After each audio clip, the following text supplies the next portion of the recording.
this evening. Okay, so my name is Colin Elton.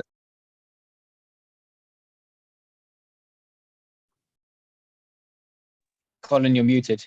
Colin, you're muted.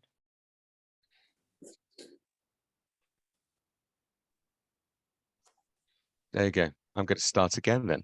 I was just in the throes of something extremely important to say, but I'm going to start again. So welcome everybody. Good evening, and thank you for joining. Thank you for spending the time this evening here with us for 1 hour. My name is Colin Elton. I'm a consultant general surgeon at the Wellington Hospital, and I'm delighted to be your chairman tonight for this extravaganza. This has been organized by the Wellington Hospital and also by your local synagogue, Kinloss Synagogue, and Lucy from the office at Kinloss. The topic tonight is how to banish aches and pains at any age. Now, some would answer a simple glass of whiskey is all you need. However, we're delighted to have 4 outstanding panelists for this evening, and they are going to discuss how they can deal with aches and pains. Firstly, we have Mr. Jonathan Miles, consultant orthopedic surgeon. We have Mr. Parag Sayal, consultant neurosurgeon. Dr. Anthony Gubbe, consultant in pain management and anesthesia, and Dr. Ed Seward, consultant gastroenterologist, who will share their insights. Now, the rules are as follows. The talk will start off with the panelists answering the opening question: what's the most common ache or pain you see within your specialty and how it can be overcome? Then we'll move on to a panel discussion where the panelists will answer a series of questions. And finally, we're going to have a bit of a Q&A. So please, if you can, submit any questions via the chat box, and we'll try to answer as many of your questions as possible. So, over to Mr. Jonathan Miles, consultant orthopedic surgeon. Now, we're going to do a little biography of him because he's an extremely important consultant orthopedic surgeon at the Wellington Hospital, and he also works in the NHS at the Royal National Orthopaedic Hospital in Stanmore. He specializes in knee and hip surgery and carries out many complex procedures for difficult cases. His practice includes a high volume of partial and total knee replacements, total hip replacements, revision knee, revision hip replacements, and most of his surgeries are carried out robotically.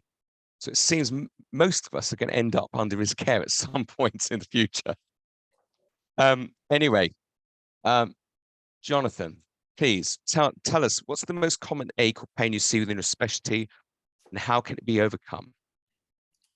Yeah, thanks, Colin, and thanks to everybody at home and at Kinloss. So the most common thing that we see is osteoarthritis.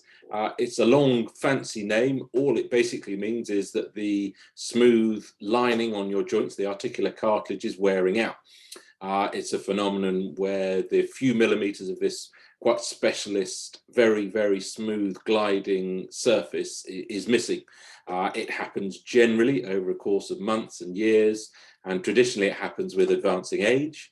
It can happen when you're a little bit younger, if you've had accidents, or if you're very overweight, or if you're born with certain misshapen joints. But the most common is an aging, wearing process called osteoarthritis. It's very, very common. We know it's probably affecting upwards of 10 million people in the UK. And when it gets to the point that it's very, very worn out, we can replace the joints. And we know the numbers of joints that we're doing in the UK. So in England, we're now doing over 100,000 hip replacements and over 100,000 knee replacements a year. So it's not a rare condition. And in some cases, it can be relatively easy to diagnose as well. The classic history is that it starts off with a little bit of pain, and then that pain can be quite intermittent. And then as it moves from a minor to a more major problem, the pain creeps up in levels and it goes from being intermittent to more constant. And at the end stages, we start seeing people who've got pain that won't respond to painkillers. We've got pain that will keep you awake at night. And we've got pain that's bad enough that you can't do what we would consider normal activities of daily life, whether that is walking modest distances, going to work, even driving. So that's the most common thing we see in my specialty.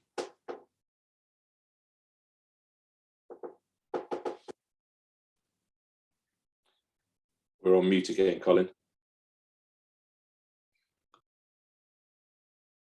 Thank you very much, Jonathan. That was excellent, and kept well to time. So thank you very much indeed. We'll move swiftly on to Mr. Parag Sayal, who's a consultant neurosurgeon. He specializes in all aspects of spine surgery and endoscopic skull-based surgery. He practiced privately at the Wellington Hospital, but he also holds an NHS post at the National Hospital for Neurology and Neurosurgery in Queen's Square, where he's the clinical lead for neurosurgery. In fact, he's one of the few neurosurgeons who's completed neurosurgical and also orthopedic training. That's amazing. You don't look about 50. You look, it's amazing you've done that at such a young age, meaning they could provide treatment for both simple and complex spinal problems.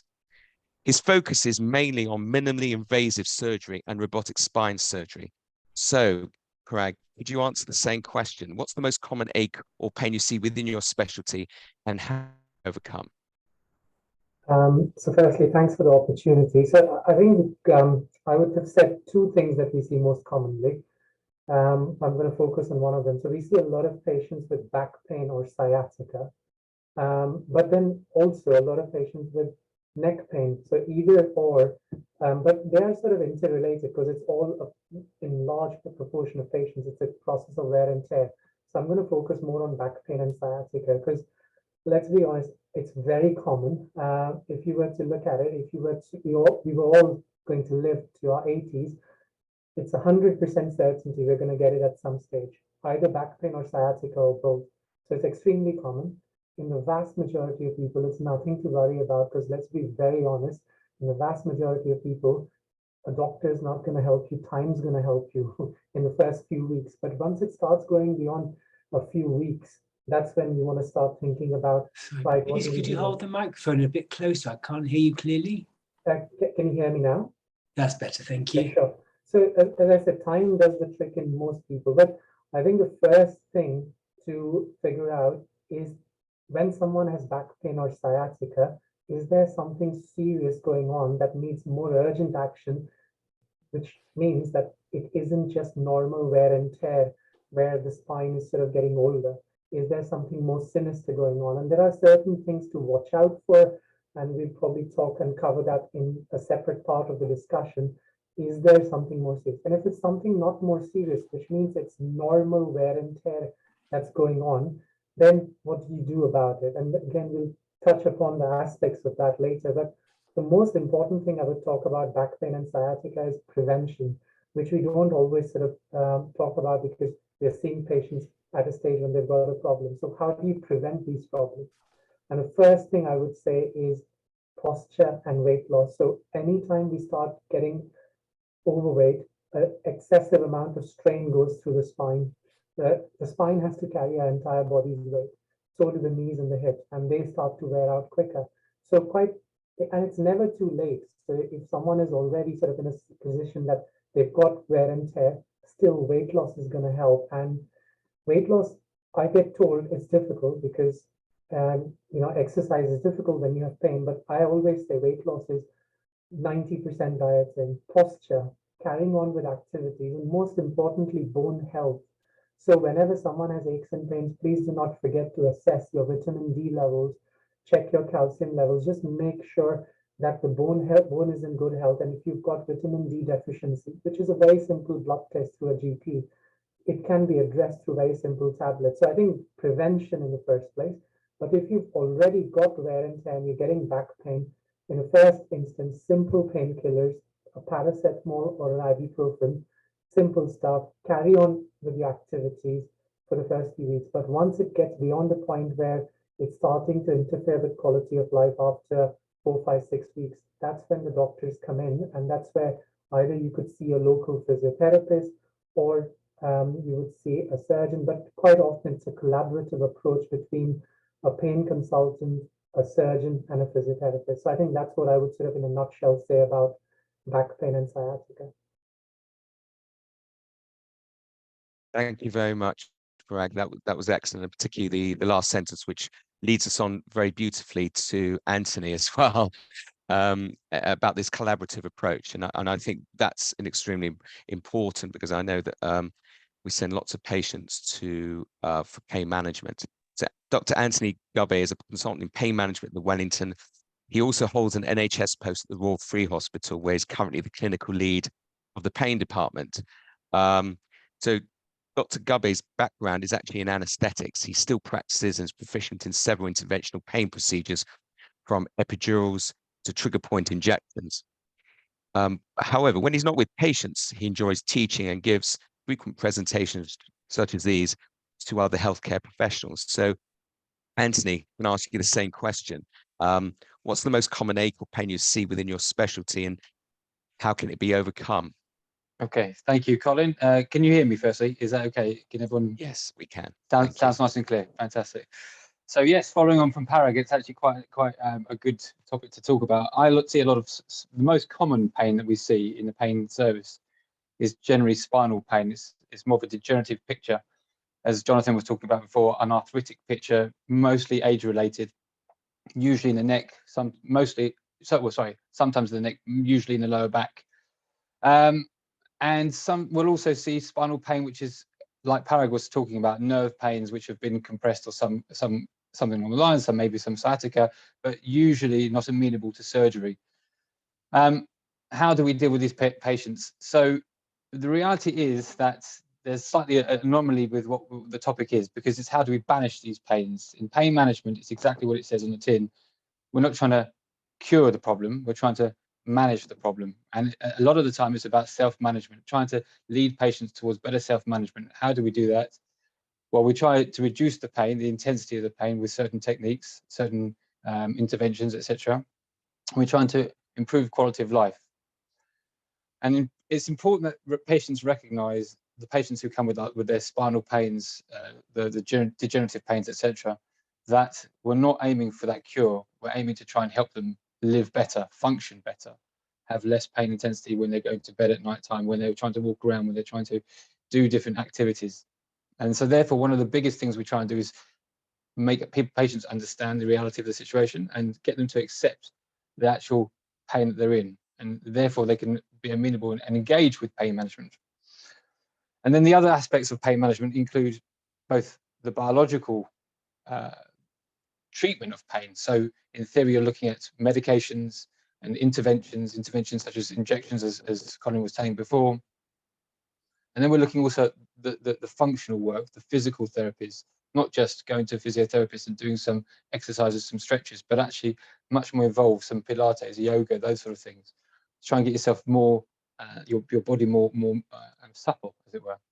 And then finally, those mindful techniques, the mindfulness therapeutic techniques that we go for. So possibly CBT, in some cases, psychotherapy for others.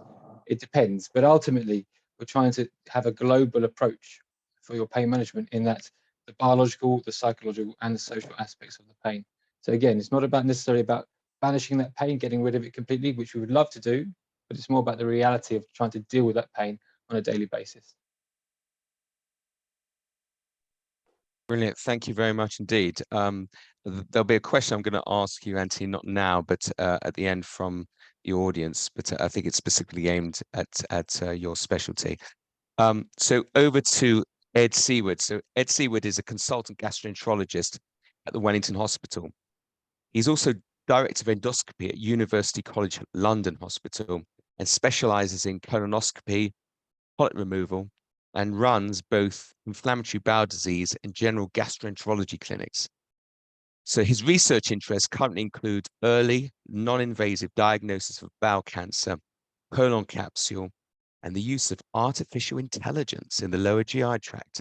I'm hoping that somebody will ask him a bit about that, a bit about AI. So that's excellent.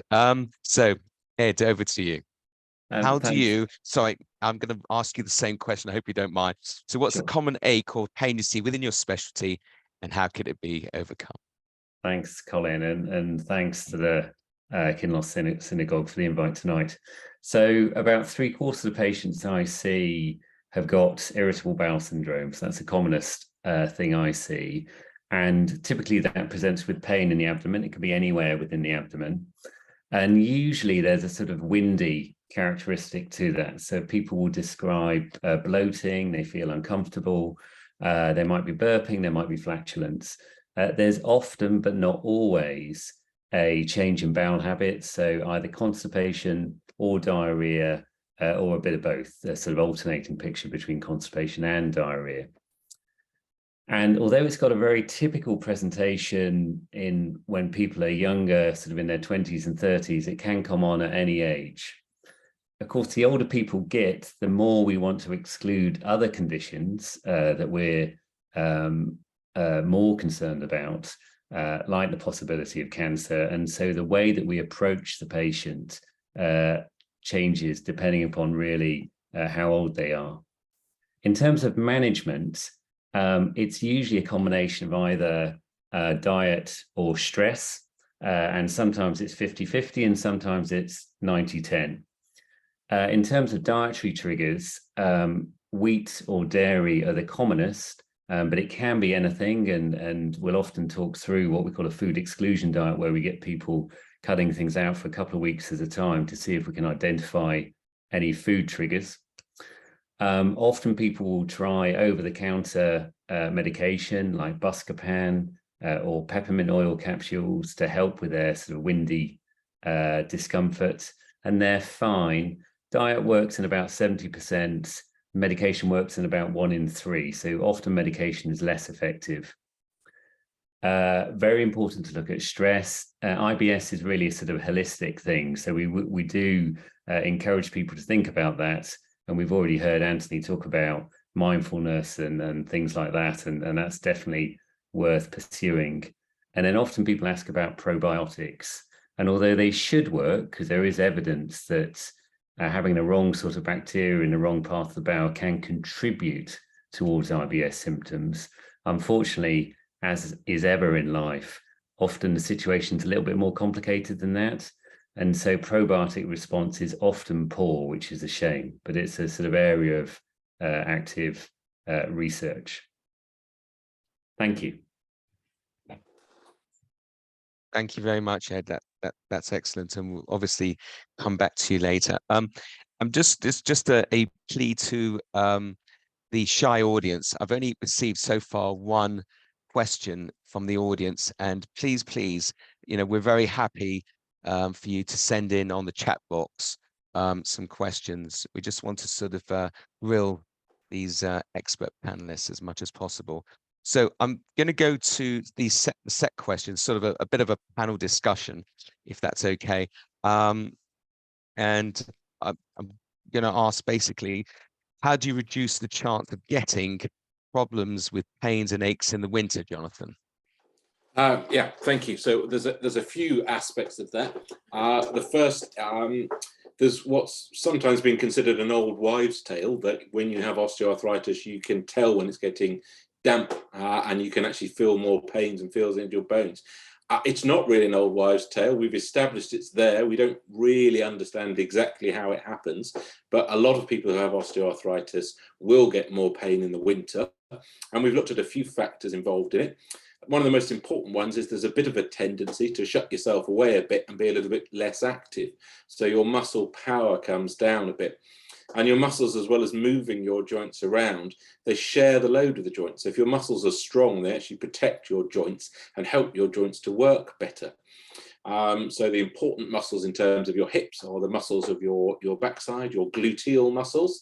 And the most important muscles in terms of your knees are the muscles on the front of your thighs, which are called the quadriceps muscles. One of the easiest ways is to just keep active. Walking helps a little bit with your quads. Swimming and cycling can exercise them as well. And if you are keen on going to the gym, then trying to keep on going to the gym.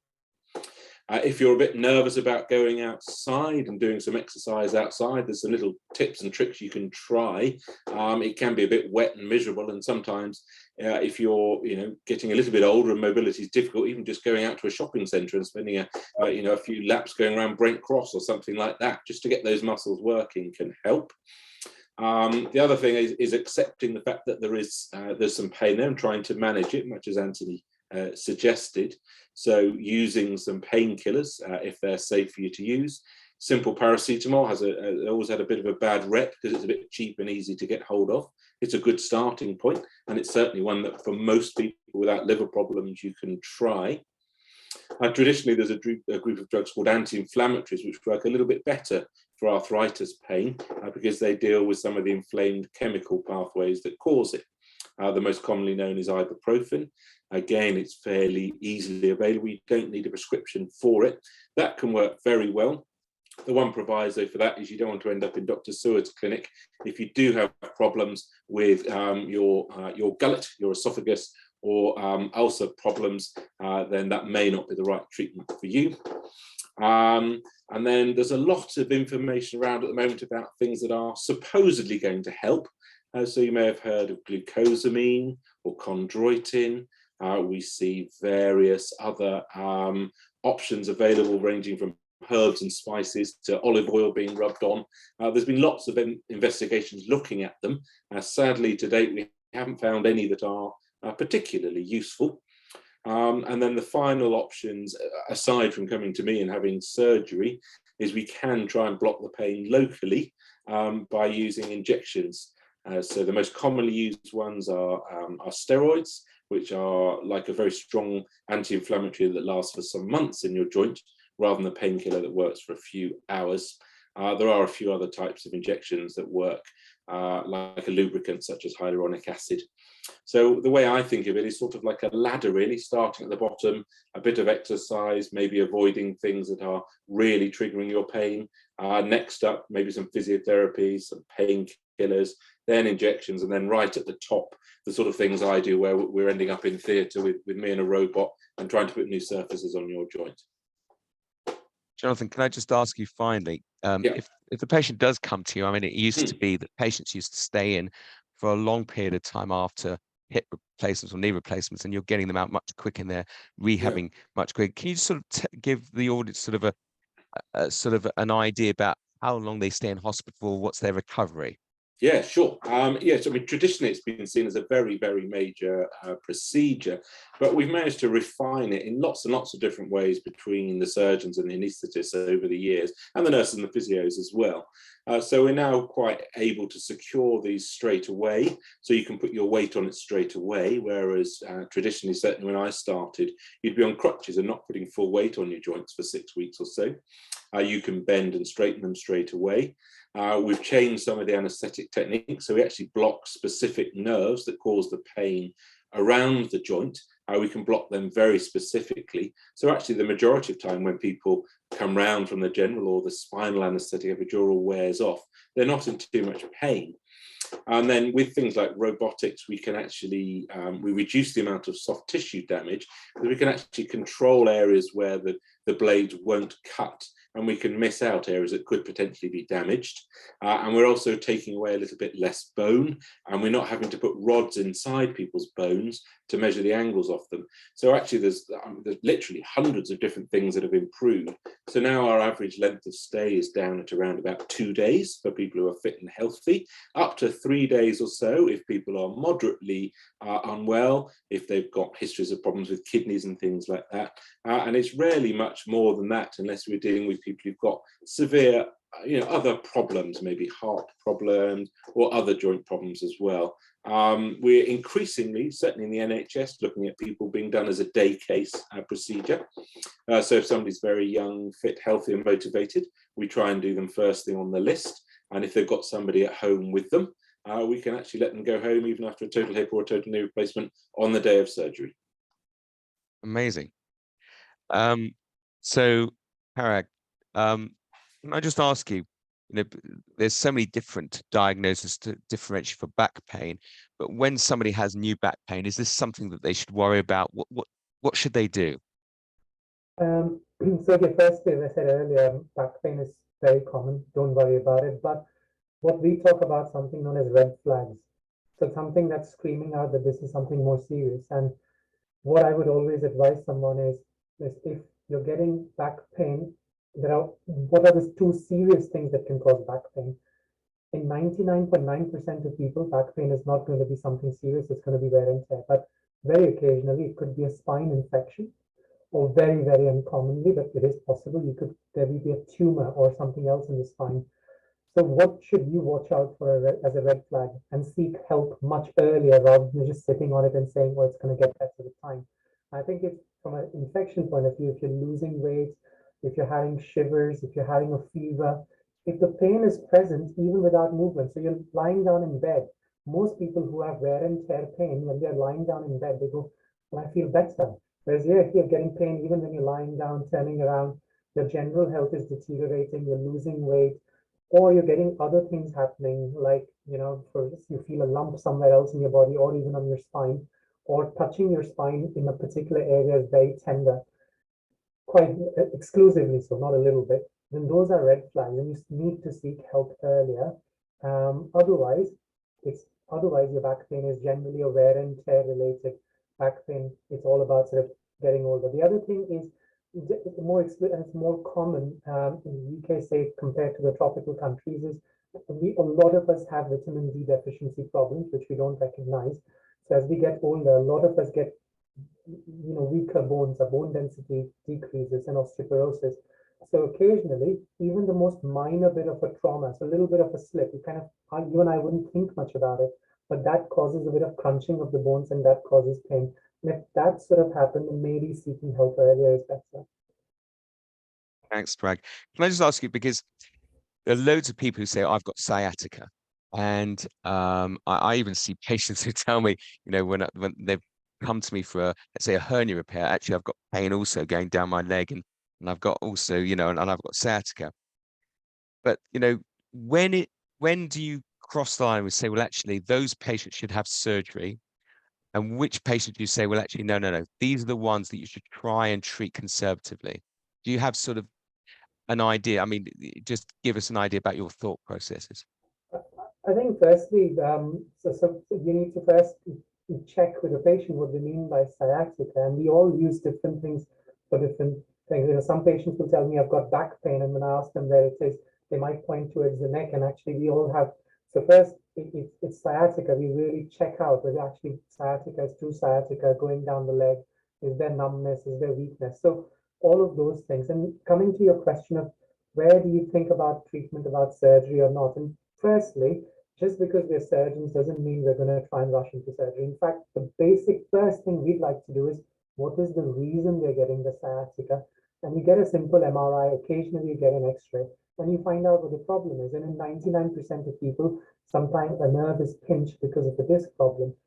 And even if a nerve looks really badly pinched in the scan, our first thought that goes through my mind is, how do I avoid surgery for the patient? And that's where I might think of tablets. There are various other tablets besides ibuprofen and paracetamol. There are some tablets like gabapentin or pregabalin, although the recent NICE guidelines tell us, you need to be a bit more careful about using them. So you have to think, you see how the patient is. Injections, spine injections, but they're all sort of under X-ray or CT scan guidance, and they can help patients. And quite often, all we're trying to do is break the cycle of the pain so that they can get back into a normal routine of life, and the pain actually disappears. And the patients ask me, does this mean my nerve is no longer trapped?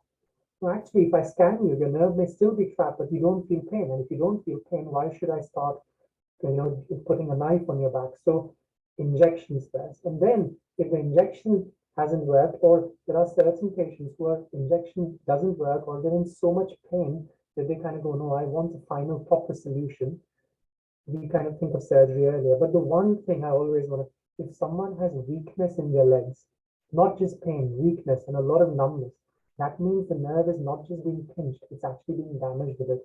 That's where I'd say, listen, skip the medicines, skip the physiotherapy, skip the injection, let's do surgery first. Otherwise, let me try and manage you without surgery. That's the first thing. Thank you. That was really, really helpful.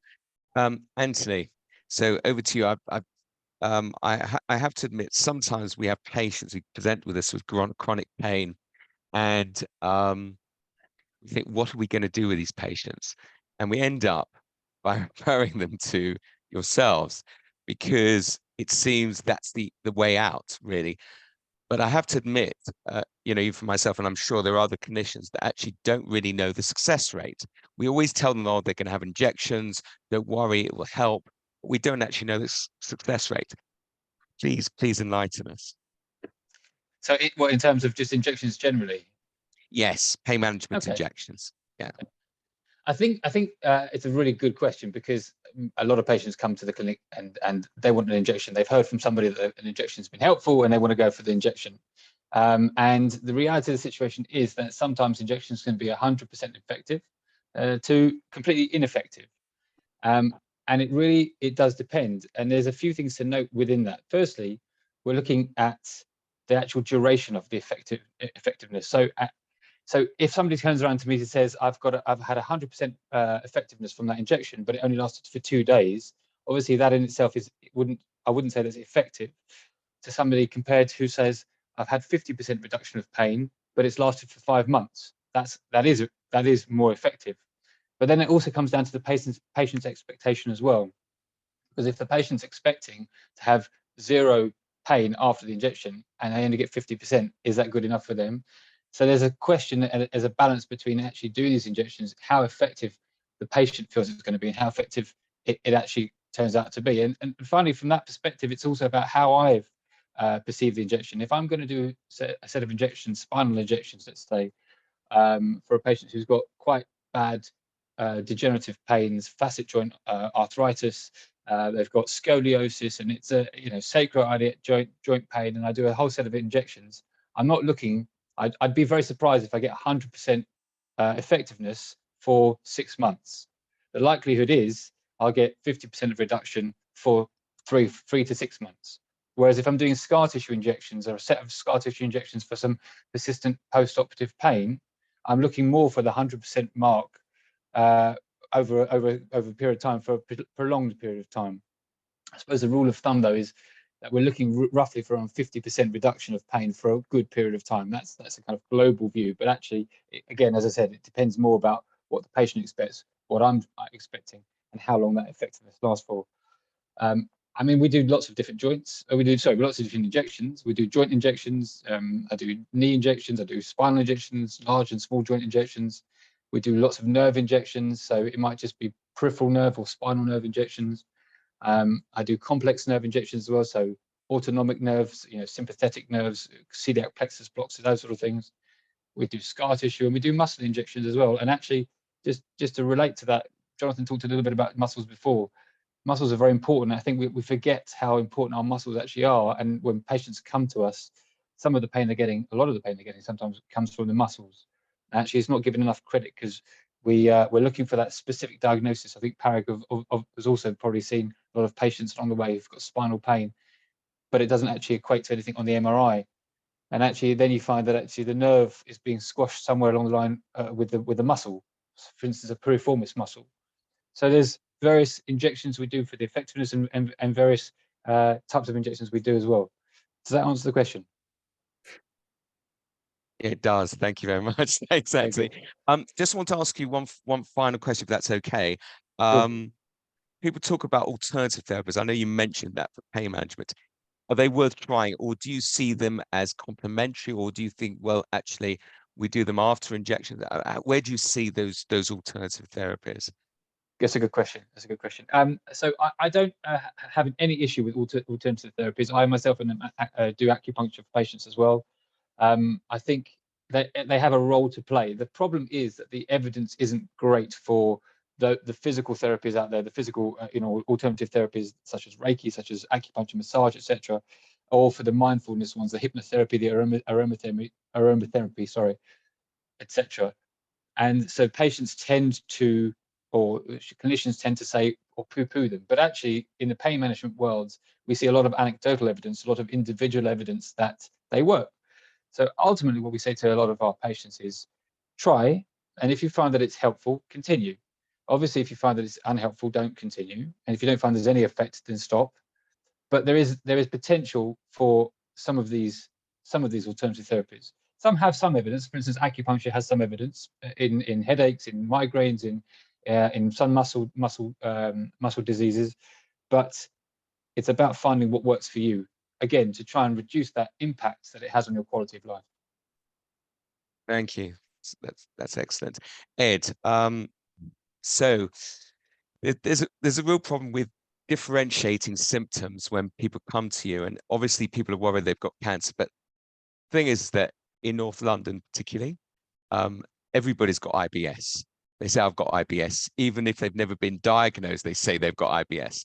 So I'm just going to ask you, how do you differentiate between the symptoms of IBS and something more serious, such as IBD or cancer? Yeah, and thank you, Colin, because that's, that really is another bit, because if you're younger, we tend to think of inflammatory bowel disease, and young, I kind of classify as less than 40. If you're over 40, particularly if you're over 50, you're beginning to think of cancer. And just to throw a statistic at you, so 99% of bowel cancer occurs in the over 45. So it's pretty rare in the younger age groups. Now, we have we do have non-invasive means of investigating people. And there's what's called a FIT test, which looks for the presence of microscopic traces of blood in the stool. And that, if your FIT test is negative, you only have a 0.1 or 0.2% chance of having bowel cancer. So that's quite a significant rule out test if you're concerned. We also have a stool test for the presence of inflammatory bowel disease called calprotectin, which again is a very effective rule out test. So non-invasive methods do exist of investigating people. And then one of my own personal interests is capsule endoscopy, and the new kid on the block is colon capsule. And that's a tiny camera pill that you can swallow, and it goes all the way through the bowel, taking images, which then get downloaded onto a computer. And that's as good as a colonoscopy in terms of diagnosing polyps or cancer. And it's completely non-invasive, which is a big appeal to a lot of people. So I think what I always say, as you said at the beginning, one of my research interests is early diagnosis of bowel cancer. So I'm always telling people, go to your GP, get yourself checked out. It's really important. The bleeding might be coming from hemorrhoids, but it could also be coming from something more significant. So get yourself checked out. So I'm a massive believer in that. But the reason I talk about non-invasive means of diagnosing people as well is I think the thought of having a camera stuck into your bottom rarely fills anyone's heart with joy. And we do have other ways that we can investigate people and sort of provide the reassurance that they need, that there's nothing too serious going on, and we can do it without too much unpleasantness. Oh, you're on mute, Colin. Thank you very much. And finally, you sort of touched on it, but who's at the high risk of bowel cancer? But this is a very simple question to ask, but it's almost impossible to answer. How can you prevent bowel cancer, or is there any such thing as prevention of bowel cancer? Yeah, so I get asked quite a bit. So I look after large numbers of patients with polyps, and a polyp is a little growth that can turn into a cancer. And polyps are pretty common. If you're aged over 50, data from the American screening program suggests that probably about 40% of people have polyps. And it's not guaranteed that polyp will turn into cancer, but there is that risk. And people often want to ask, well, how do I modify my risk? And of course, one way is just to have a colonoscopy and have those polyps removed. And so long as you have a timely colonoscopy, really nobody should be getting bowel cancer at all in the UK, because if so long as you have that colonoscopy, we detect and remove the polyps, you're going to be fine. But in terms of avoiding them, so we know that diet is kind of an obvious one, but really the only thing that has come out of the studies is red meat, and particularly processed or smoked meats is a risk factor. But of course, nowadays people tend to have fairly healthy diets. People are eating less red meat. We know that fresh fruit and vegetables are protective. Family history is a factor in about 10% of cancers, but you can't do much about that. Can't change mum and dad, but at least it raises an awareness if there is a family history, remembering that a single first-degree family member aged over 50 puts you at no increased risk of bowel cancer. So it's maybe slightly overemphasized. Watch your weight. It's good for your spine. We've heard about that already. It's also good for your bowel cancer risk. Bowel cancer is a disease of obesity, and going with obesity is diabetes. So if you stay nice and slim, eat healthily, you're going to do everything you can to potentially minimize that risk. Thanks, Ed. So I'm going to open this up. I've got now lots of questions. When I said you were shy, you're no longer shy, actually, as an audience. So I'm going to start with some sports questions. So this is obviously to the very fit orthopedic, pain and neurosurgical people. So are there any downsides to exercises for osteoarthritis patients, especially using gym equipment? Can they cause more harm than good? The short answer is yes, it is possible.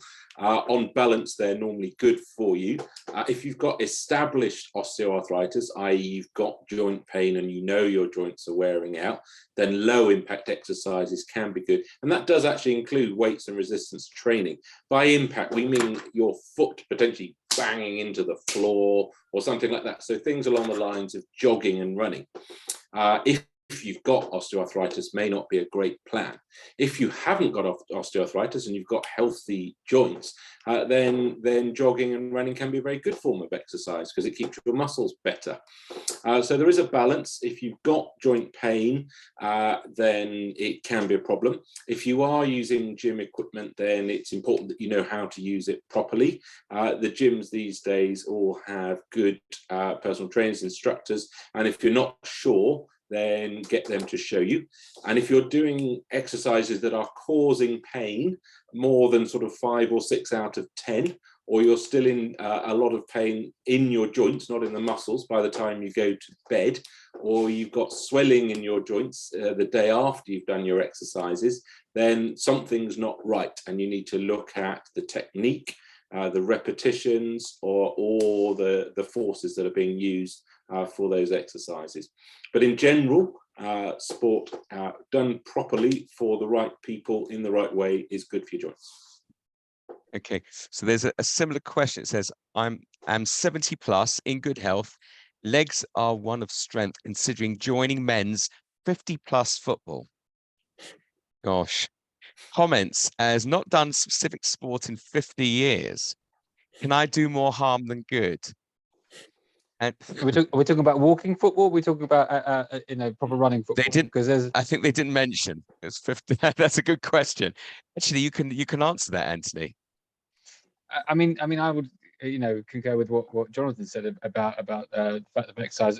I think with regards to how we review exercise, there's a balance in terms of what will cause pain and what will improve the pain. We're looking at trying to make the muscles stronger and more supple, and the reason for that is because you'll get a bit of deconditioning with pain. So what that means is your muscles will start to weaken, and then that just essentially affects the actual frame. Our muscles help with the frame, help with the skeleton, help with keeping things upright, as it were. And actually, that whole process is reduced when the muscles are deconditioned, are weakened. And additionally, we see a lot of problems with pain. I talked about muscles being the issue before, being one of the big issues before, is that actually when muscles get weaker, there's a lot of evidence for microspasms. So micro cramps, microspasms, and actually that's what builds up with pain. So the weaker the muscle is, the more likely it is to spasm, the more likely it is to cramp up. And actually, so there's a kind of cycle that builds. So actually, by doing exercise, which is low impact, which actually gives you the ability to strengthen, but also in the right way, it actually reduces the pain as well because of the suppleness within the muscle. So I think I would say that over 50 football is a great idea. I mean, I like football anyway, but over 50 football is a great idea. But obviously, low impact. You don't want to be starting to run up and down a pitch if you've got arthritic joints. It's more the walking football actually is meant to be very good. One of my 45-year-old friends does walking football, and he loves it because of the fact that it's low impact, and actually you still get the skill to pass around, etc. So that was my take on it. And Brilliant. Colin, can I just say, jogging is fantastic for constipation as well. You get like a physical jiggling of the bowel, which stimulates peristalsis, so it stimulates the gut to work. So it's not just joints and your spine and all the rest of it. Think of your bowels as well. Brilliant. Thanks, Ed. Parag says, I'm booked in, not me, one of the audience, booked in for a spinal decompression in 2 weeks' time. Any advice for a speedy recovery? Go to a good surgeon. No, I think the simple thing is we tell everyone preparing for the surgery is really important. So cut down on alcohol if you drink a lot, stay well hydrated prior to the surgery, a good proteinaceous diet. So having good, nice, balanced diet, so that around the time of surgery you don't develop constipation. Constipation is very, very common in and around the time of surgery. So to reduce any stress, so do all those things in preparation for the surgery. If you smoke, please cut down on smoking or preferably stop. So doing all of those things. Do not stop exercising in the build up to surgery. Keep doing moderate amount of exercises. It's helpful for your heart. It's helpful for your joints.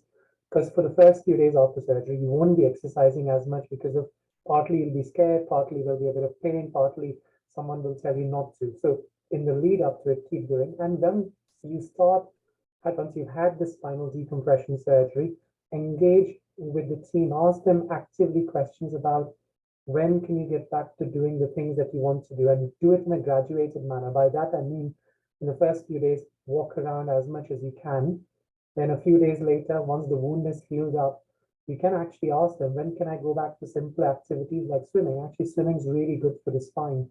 So if the wound is healed up and there is no risk of water seeping in, try swimming at first rather than going for a run or something else, because the effects of gravity are eliminated. So you do all those things. And one thing is, after your spinal decompression, I'm sure your surgeon will do an amazing job. If you don't have pain, please, if they tell you to take painkillers, please just take them for the first few days, because don't take it as and when needed, because once pain sets in, sometimes the cycle can be difficult to break. So for the first few days, please don't think you're Superman or Superwoman. Just take your painkillers.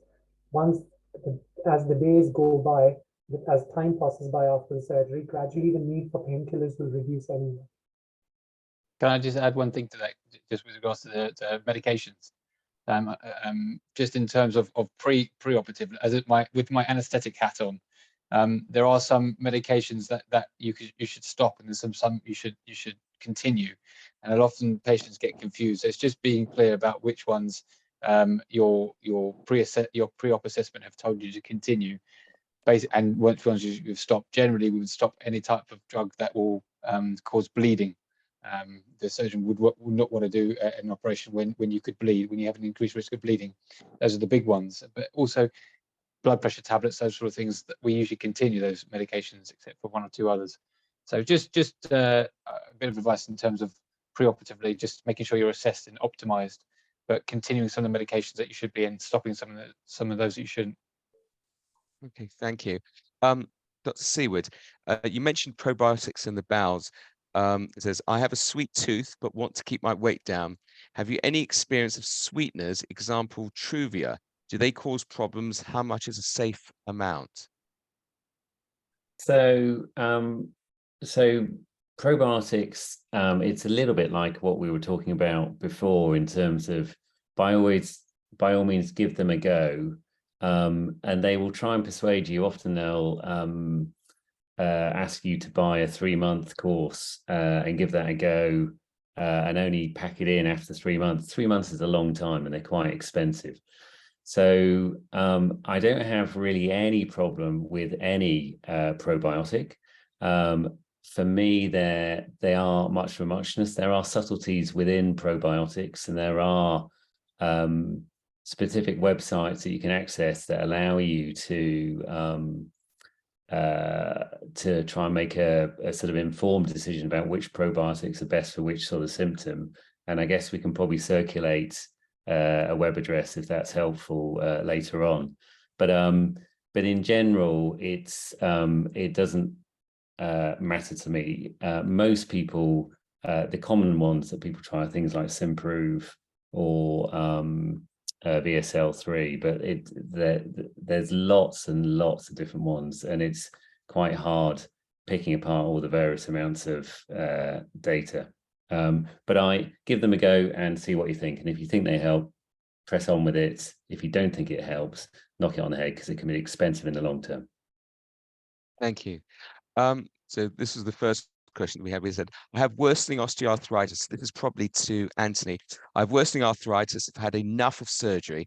So this person's obviously had operations ready. What can I do for long-term relief and management? Difficult one.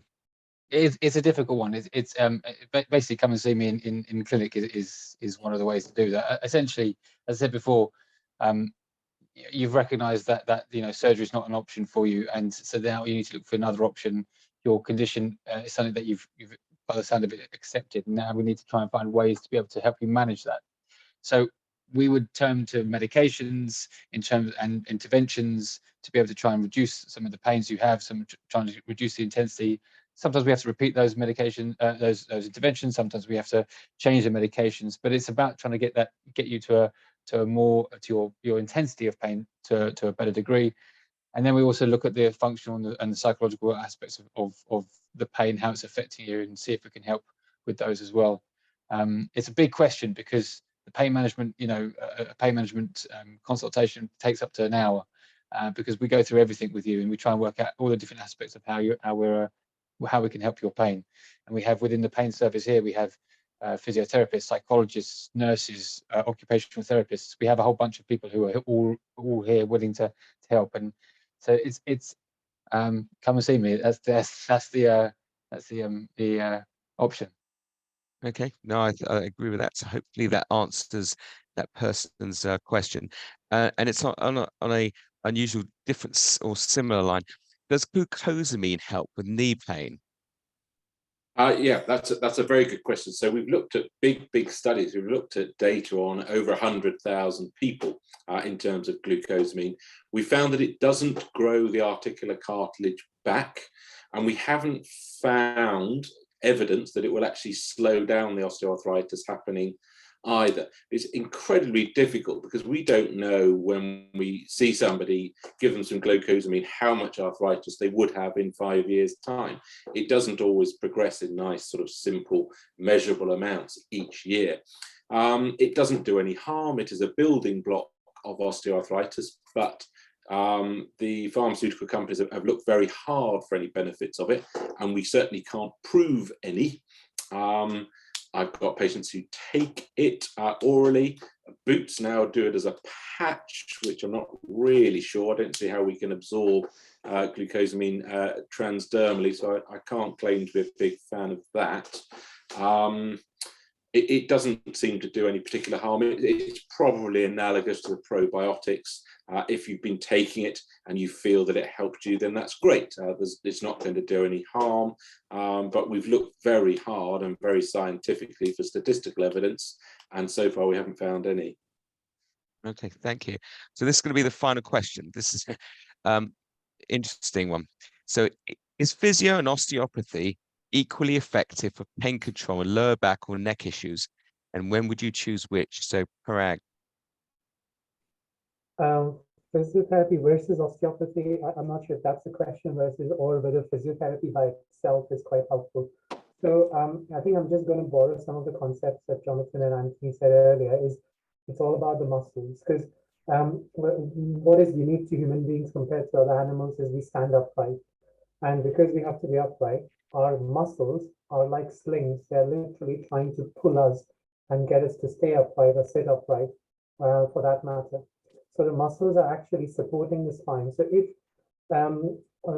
let's just give you an example. So if you're carrying something with your right arm and your right arm starts to fatigue and get tired, what do? Either you drop that thing or you use your left arm along with your right arm to start carrying things. So that's how muscles and bones and joints work, that they work in synergy with each other. And that's why muscles are really important. So for anyone who already has back pain or someone who wants to stop getting back pain in the future, you may not be able to influence your bone health as much, but what you can do is strengthen your muscles quite a lot. And what we call your core muscles and your posterior chain muscles. So the muscles of the buttock or the hamstrings or all of them, they're all actually, believe it or not, they actually support the spine. So physiotherapists will definitely focus on strengthening those more in a targeted manner. So physiotherapy absolutely has a role in prevention and ongoing management of back pain and neck pain.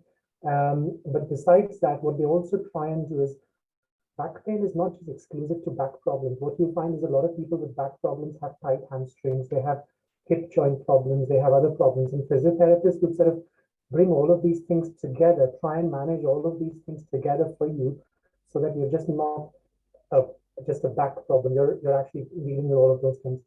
I'll be very honest in terms of my experience with osteopathy. It is limited. There is, when I look at appraisal of evidence, there is some evidence that osteopathy does well. But if I was to give you my honest opinion based on evidence and experience, I would certainly say, please do pursue physiotherapy.